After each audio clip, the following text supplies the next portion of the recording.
Si tu n'as pas assez de clients pour bien vivre, c'est que tu ne fais pas ce qu'il faut pour attirer assez de clients. Je m'excuse de te le dire comme ça, blunt comme ça en partant l'épisode, mais il fallait que quelqu'un te le dise. Ça tombe bien, dans cet épisode, je vais te parler de ce que la plupart des coachs, des thérapeutes, des gens qui offrent des services négligent et qui leur coûtent leur paix d'esprit, leur moteur d'acquisition. C'est quoi un moteur d'acquisition?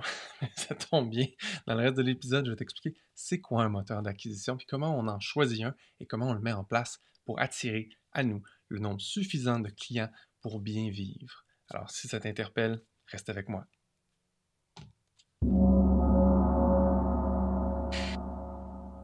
Si tu as écouté mes épisodes précédents, tu sais déjà comment choisir quel genre de promesses mettre à ton offre, quel genre d'objectif donner à tes offres et comment bien cibler et comprendre ton client idéal. Ça, c'est super. Quand tu as une offre extraordinaire, quand tu sais comment parler à tes clients, normalement, tout va bien, hein? Hein? Hein? Ben non. C'est comme, la plupart des gens me disent, ah mais je l'ai construit, là, les gens vont venir. Ah, non, la pensée magique, ça aide pas, ça fonctionne pas, surtout en affaires. Alors, si tu veux qu'il y ait des gens qui entendent parler de ton offre, qui aient la chance de l'acheter, il faut qu'il y ait des gens qui viennent régulièrement dans ton écosystème, qui entendent parler de toi, qui t'entendent parler et qui découvrent en fait ce que tu as à vendre. Et c'est un peu ça en fait, un moteur d'acquisition. En fait, je vais t'expliquer plus clairement c'est quoi un moteur d'acquisition. Un moteur d'acquisition, dis-toi que c'est un concept, OK? Puis le but de ce concept-là, c'est d'amener des gens qui ne te connaissent pas à devenir des clients. Et comment on fait pour amener des gens qui ne te connaissent pas à devenir des clients? On les fait passer à travers 4 grandes étapes. En gros, la première étape, c'est il faut qu'ils prennent connaissance que tu existes. Donc, il faut qu'ils découvrent qui tu es, comment tu peux les aider, qu'est-ce que tu fais, de quoi tu parles, t'entendre parler finalement de ce qu'eux vivent, qu'est-ce qu'ils ont besoin, c'est quoi le problème qu'ils vivent, c'est quoi les objectifs qu'ils veulent atteindre. Quand tu en parles d'une façon claire, d'une façon qu'ils comprennent, là, tu as leur attention, soudainement. Donc, capturer leur attention. La deuxième étape, c'est développer et approfondir une relation avec ces gens-là. Je l'ai dit plein de fois, je vais le répéter encore plein de fois, les gens t'achètent toi avant d'acheter quoi que ce soit que tu leur offres. C'est pour ça qu'il y a des gens qui viennent vers moi, puis d'autres personnes qui viennent pas vers moi, qui vont ailleurs, parce que moi, ils m'ont pas acheté, ils ont acheté quelqu'un d'autre. Puis les gens qui viennent vers moi, ils m'ont acheté moi. C'est super important. Quand on va accompagner quelqu'un, il faut qu'il y ait une relation avec la personne. Sinon, ça fonctionne vraiment moins bien. Donc, deuxième étape, approfondir, développer puis approfondir la relation que tu as avec eux. Troisième étape, c'est de les amener à prendre conscience que tu as un mécanisme avec lequel tu peux les aider à résoudre le problème qu'ils cherchent à résoudre ou atteindre l'objectif qu'ils veulent atteindre. Et la dernière étape, c'est leur donner l'opportunité d'acheter. Ça a l'air con dit comme ça, hein, mais quand tu y penses de façon séquentielle comme ça, en ces 4 étapes-là, soudainement, tu peux créer un système, une approche qui va amener des gens qui ne te connaissent pas à devenir des clients idéaux pour toi. Évidemment, en les filtrant selon ce que tu sais sur tes clients idéaux. Pour ça, je te réfère à l'épisode précédent. Alors, c'est juste ça, un moteur d'acquisition. Maintenant, un moteur d'acquisition, ça peut prendre plusieurs formes. Le seul point important, c'est que ça amène les gens à passer à travers toutes ces étapes-là. Alors, dans cet épisode, mon objectif, c'est de te donner des exemples de ce que tu pourrais mettre en place comme moteur d'acquisition pour attirer régulièrement le nombre suffisant de clients pour toi pour bien vivre et extrapoler à partir de là aussi grand que tu le veux. La première étape, la plus évidente et la plus simple, ce sont les médias sociaux. Publier sur des médias sociaux de façon régulière, c'est une façon gratuite, simple, d'aller attirer l'attention et d'amener les gens à passer à travers ça. Alors peut-être que tu t'es déjà dit, j'ai déjà essayé de publier sur les médias sociaux, ça donne rien, ça fait pas de vente. Probablement parce que tu publiais de façon un peu aléatoire, sans stratégie. Tu n'avais pas un moteur d'acquisition. Tu faisais juste publier ce qui te passait par la tête sans penser que tu voulais faire passer les gens à travers une certaine séquence. Et c'est ça le secret. Peu importe le mécanisme ou la plateforme que tu vas choisir, c'est ça le secret. Il faut que tes publications aient une ligne directrice. Il faut que tu aies des publications qui amènent des gens qui ne te connaissent pas à te découvrir. Il faut que tu aies des publications qui aident les gens qui te connaissent un peu à approfondir leur relation avec toi. Il faut que tu aies des publications qui amènent les gens à comprendre que oui, tu as un mécanisme et oui, tu peux les aider. Et il faut que tu aies des publications ou en tout cas un événement où tu amènes les gens à avoir la possibilité d'acheter ou de s'inscrire à ce que tu vends. Si tu fais juste publier aléatoirement des photos de chats, ça amènera pas rien, ça amènera pas de mouvement chez les gens. Tu les feras pas passer de inconnu à client. Maintenant, ça prend un certain temps. Quand tu commences à publier de façon stratégique comme ça sur les médias sociaux, ça se peut que tu fasses des ventes immédiatement parce que tu avais des gens dans ta liste de contacts Facebook ou peu importe qui te suivaient déjà et que, waouh, soudainement, en t'entendant parler clairement comme ça, en se faisant guider d'étape en étape par tes publications, ils vont naturellement acheter. Donc, tu peux faire des ventes assez rapidement. Une fois que tu as épuisé les gens qui sont dans ton entourage immédiat, ben, ça va prendre un certain temps parce que les algorithmes de Facebook, si tu actives par exemple sur Facebook le mode professionnel, il va distribuer ton contenu de façon organique. Donc gratuitement, ton contenu va circuler, va être vu par d'autres personnes qui ne sont pas tes amis directement. Et tranquillement, il y a des gens qui vont liker et s'abonner à ta page. Et de fil en aiguille, ils vont potentiellement devenir clients. C'est une belle façon de fonctionner. C'est gratuit. Et donc, je te suggérais de le faire. Peu importe ce que tu vas choisir d'autre dans ce que je vais te présenter aujourd'hui, je te dirais que c'est une belle façon d'avoir une base de nouveaux clients régulièrement quand tu publies, en ayant conscience que tu veux amener les gens d'un A à B, de inconnu à client à travers ces 4 étapes-là. Donc, ça va prendre un certain temps. Je vais être super sincère avec toi. Il faut quand même que tu développes certaines compétences. Si tu écris tout croche, puis que c'est pas le fun à lire, les gens vont pas passer à travers ce que tu proposes.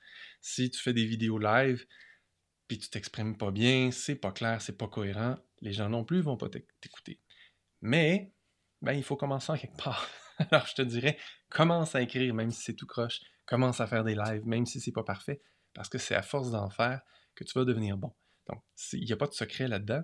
Après ça, si tu réalises que tu as des lacunes, particulièrement en copywriting ou en façon de te tenir devant une caméra, ben, il y a des gens qui peuvent t'aider là-dedans. Il y a des gens qui se spécialisent en copywriting, il y a des gens qui sont spécialisés en coaching, en communication. Donc, tu peux aller trouver des coachs pour t'aider à améliorer ces compétences-là, qui de toute façon vont être utiles dans toutes les sphères de ta vie. Maintenant, c'est bien, les médias sociaux, pour moi, c'est une base. Si tu as écouté mon premier épisode du podcast, dans le premier épisode, je t'expliquais les 4 stades de développement d'une entreprise de service en 2025. Quand tu commences, le premier stade, tu n'as pas besoin d'un gros moteur, seulement des publications régulières sur les médias sociaux. Puis là, on va être clair. Facebook, très bon choix. Instagram, si c'est là que les gens sont, très bon choix. LinkedIn aussi, si c'est là que se trouvent tes clients, très bon choix. Twitter, peut-être, certains marchés. Le reste, je te dirais, c'est pas très efficace en ce moment, en tout cas dans mon expérience, pour convertir en client. Parce que c'est très difficile d'avoir une relation plus claire, tout ça. Mais vraiment, ces 4 médias sociaux-là fonctionnent très bien si tu amènes les gens à travers ces 4 étapes-là. Quand tu parles sur les médias sociaux, tu peux faire des contenus courts. C'est bien pour ça. La deuxième étape, ce que tu pourrais rajouter, c'est créer du contenu long. Du contenu long, c'est quoi? Ben, du contenu long, ça peut être aussi simple qu'un article que tu publies sur un blog. Tu publies des longs articles. Ça peut être un podcast. Ce que tu écoutes en ce moment, c'est un contenu long. Chaque épisode est un épisode entre 15 et 35 minutes. C'est du contenu long. Long, pas parce qu'il est plate, long parce qu'on va en profondeur. On approfondit un sujet, un point. Et l'idée, c'est en fait d'amener de la valeur réelle à un client. Quand j'écoute ça, quand je lis ça, je sors plus éclairé, peut-être même avec un plan d'action, ou en tout cas, j'ai grandi à travers ce contenu-là. C'est pas juste un truc qui me fait sourire ou un truc qui me fait du bien, non, c'est vraiment du contenu qui va m'amener à passer à l'action, m'améliorer, développer une compétence. Donc, ce contenu long-là, au début, tu n'as peut-être pas grand-chose à dire, parce que si tu fais juste commencer dans ton domaine, tu viens de commencer. Tu as ton expérience à toi, mais c'est pas mal ça. Tu peux parler de ton expérience personnelle, mais rapidement, tu vas avoir fait le tour. Alors, si tu fais juste commencer et tu as envie de développer du contenu long, ce que tu peux faire, c'est analyser ce que d'autres font. Tu pourrais faire, par exemple, une analyse de ce que telle personne dans ton domaine fait et qui fonctionne bien.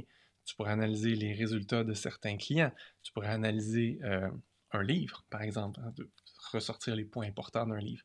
C'est-à-dire que si tu n'as pas l'expertise, va te connecter à l'expertise de quelqu'un d'autre et partage-la. Ce qui est une façon complètement correcte de commencer à faire du contenu long. Il y a vraiment deux types d'expertise, en fait. Tu vas voir qu'il y a des gens qui, toute leur vie, vont être des experts par procuration, c'est-à-dire qu'ils vont faire découvrir d'autres experts, amener des prises de conscience à travers d'autres enseignements qui ne sont pas de eux. Puis il y a des gens qui vont développer leur propre expertise. Les deux chemins sont valides. Choisis celui qui te plaît le plus. Ça se peut qu'au début, tu aies besoin de prendre le chemin d'aller chercher l'expertise de d'autres personnes parce que tu ne l'as pas. Mais plus tu vas le faire, plus tu vas la développer toi-même. C'est la même chose tout le temps. Plus on fait quelque chose, meilleur on y devient. Donc le contenu long, c'est vraiment du contenu qui est plus long, si tu veux, à créer du mouvement dans les gens qui vont te suivre, parce que les gens, il faut qu'ils découvrent que ça vaut la peine de passer X temps à lire ou à écouter ce contenu-là. Donc au début, ça se peut que le niveau d'engagement soit timide. T'en fais la promotion, puis éventuellement, il va se créer un mouvement, puis il y a des gens qui vont même te le dire « Hey, il est où le prochain épisode? Il est où le prochain blog? J'ai hâte. » Puis ça veut dire que ton contenu est pertinent, percutant et qui est bien fait parce que les gens s'y attendent. Encore là, quand tu commences, il ne sera pas bien fait. Mais au moins, tu vas commencer. Et en récoltant du feedback, c'est là que tu vas améliorer ton contenu.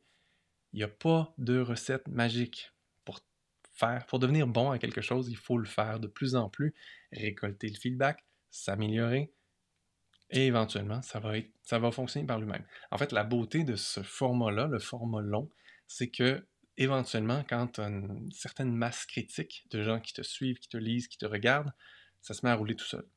Il y a de plus en plus de gens qui le font découvrir à d'autres personnes, et ça fait boule de neige. Donc, ce contenu-là, selon moi, c'est le meilleur format de contenu organique. Organique veut dire non payé, dans le sens que tu ne payes pas pour qu'il soit promu, tu fais juste le partager à travers les médias sociaux, peut-être avec une infolettre. Hein.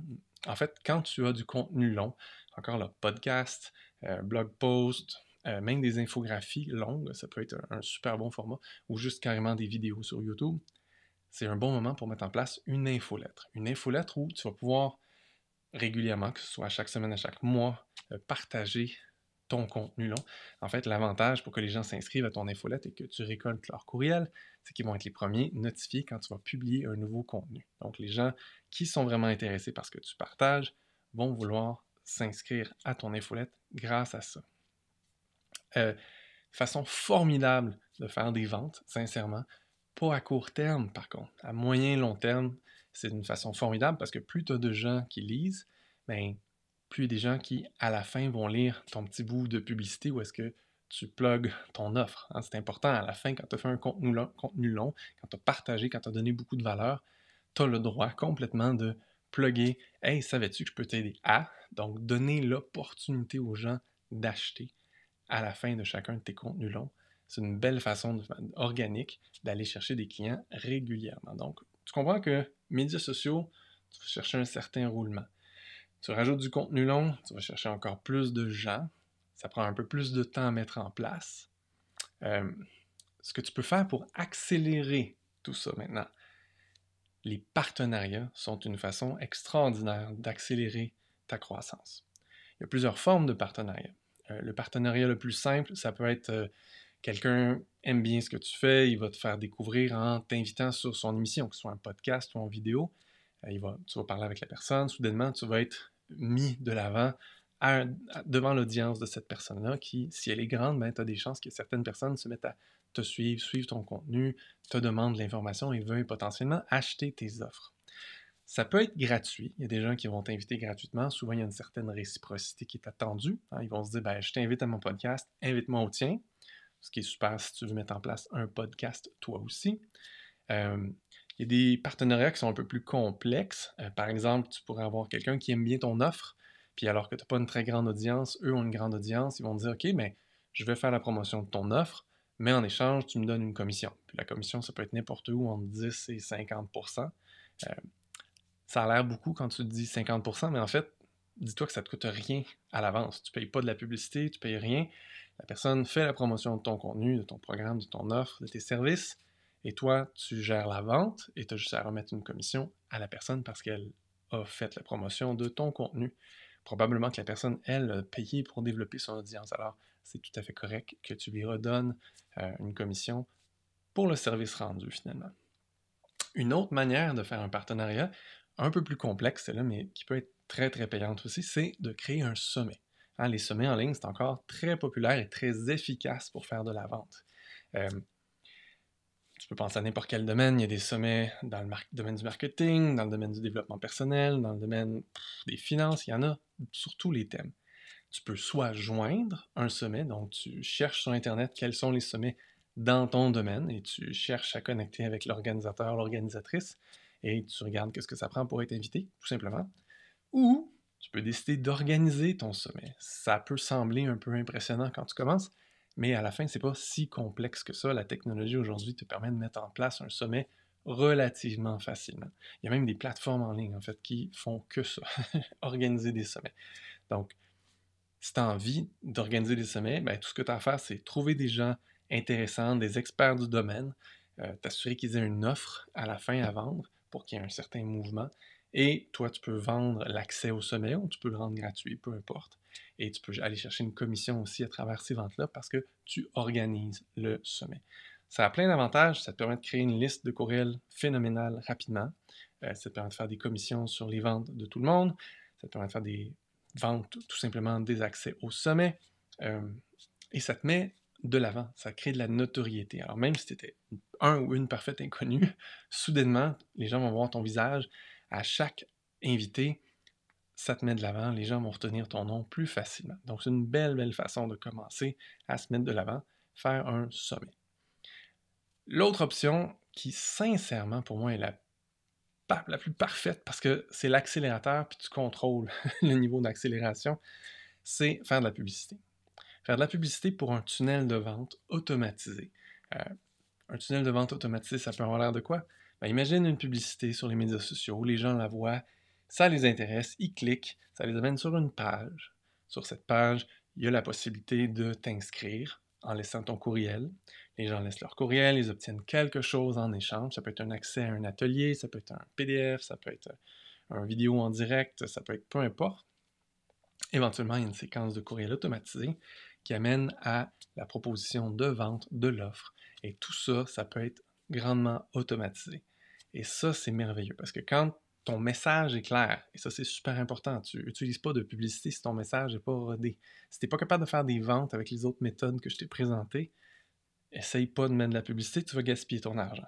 Il y a beaucoup de gens qui me disent « Ah, j'ai essayé de faire de la publicité, ça n'a rien donné. » Oui, mais si tu as juste boosté un post, ça donne rien. Il faut y aller stratégique. Hein? Comme toutes les choses que je t'ai présentées aujourd'hui, il y a une stratégie derrière ça. Le but, c'est de prendre un inconnu puis en faire un client. Il faut qu'il y ait une stratégie en arrière de tout ce que tu fais. Si tu fais juste booster un post de temps en temps, il n'y a pas de stratégie en arrière de ça, ça ne sert à rien. C'est de l'argent jeté aux poubelles, ou en fait, c'est de l'argent donné à Mark Zuckerberg ou peu importe le fondateur de quelle plateforme tu as utilisé. Maintenant, quand tu as une stratégie claire et que ton message a été rodé à travers les autres méthodes, ça peut être extraordinaire de mettre de la publicité, automatiser tout ça, puis amener des ventes presque de manière automatique. Il n'y a rien de 100% automatique, je vais être super transparent avec toi, mais c'est le plus proche de ce qu'on peut avoir et c'est là-dessus que je roule presque toute ma business, les trucs automatisés, parce que justement, ça te permet de toucher des centaines, des milliers, des millions de gens et tout ce que tu as à choisir, c'est je pèse combien sur l'accélérateur. Ça devient une véritable machine à imprimer de l'argent. Quand tu as bien touché chacun des points, hein, ta pub ne te coûte pas trop cher, les gens s'inscrivent, ça rapporte assez. Ben, si tu mets moins d'argent en publicité que ce que tu récoltes en vente, ben, tu peux peser sur l'accélérateur, augmenter ton budget de publicité et augmenter tes ventes proportionnellement ou presque, ce qui fait que tu peux presque imprimer de l'argent. C'est vraiment la méthode la plus efficace. C'est le moteur, hein, quand on parle de moteur d'acquisition, le plus efficace. Mais tu ne commences pas par ça. Ça, c'est quand tu as testé tes choses, tu as rodé tes choses. Alors, comment on fait pour choisir? Bien, je te dirais que peu importe ce que tu fais, commence par choisir un média social. Comme je t'ai dit, Facebook, excellent choix si tes clients sont là. Instagram, même chose. LinkedIn, si les clients sont là. Pas vraiment Twitter, à moins que tu trouves vraiment tes clients là. C'est plus compliqué. Les autres médias sociaux, comme je t'ai dit, commence pas là, ça va être plus difficile. À monétiser, je veux dire. C'est facile d'avoir des likes, c'est facile d'avoir des vues. c'est plus compliqué de convertir ça en clients parce que tu veux leur faire un voyage, tu veux les amener de « tu me connais pas » à « tu deviens un client ». Ça prend une plateforme qui est un peu plus structurée pour arriver à faire ça.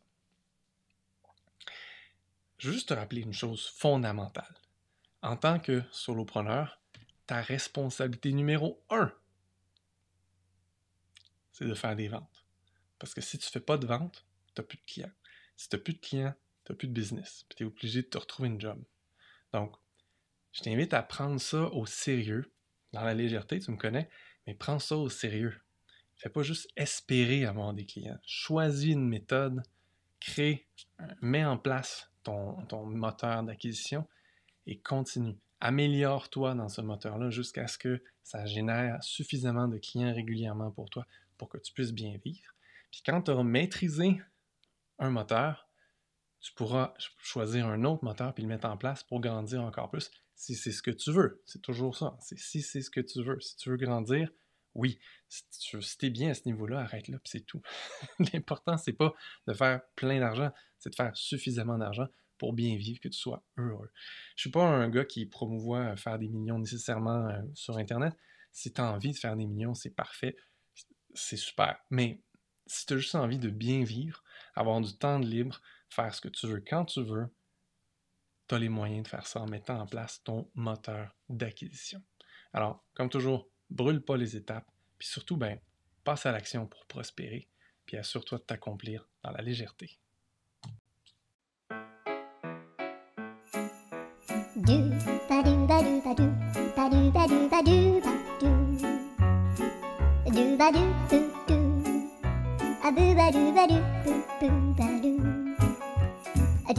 A do ba do ba do, a do ba do ba do.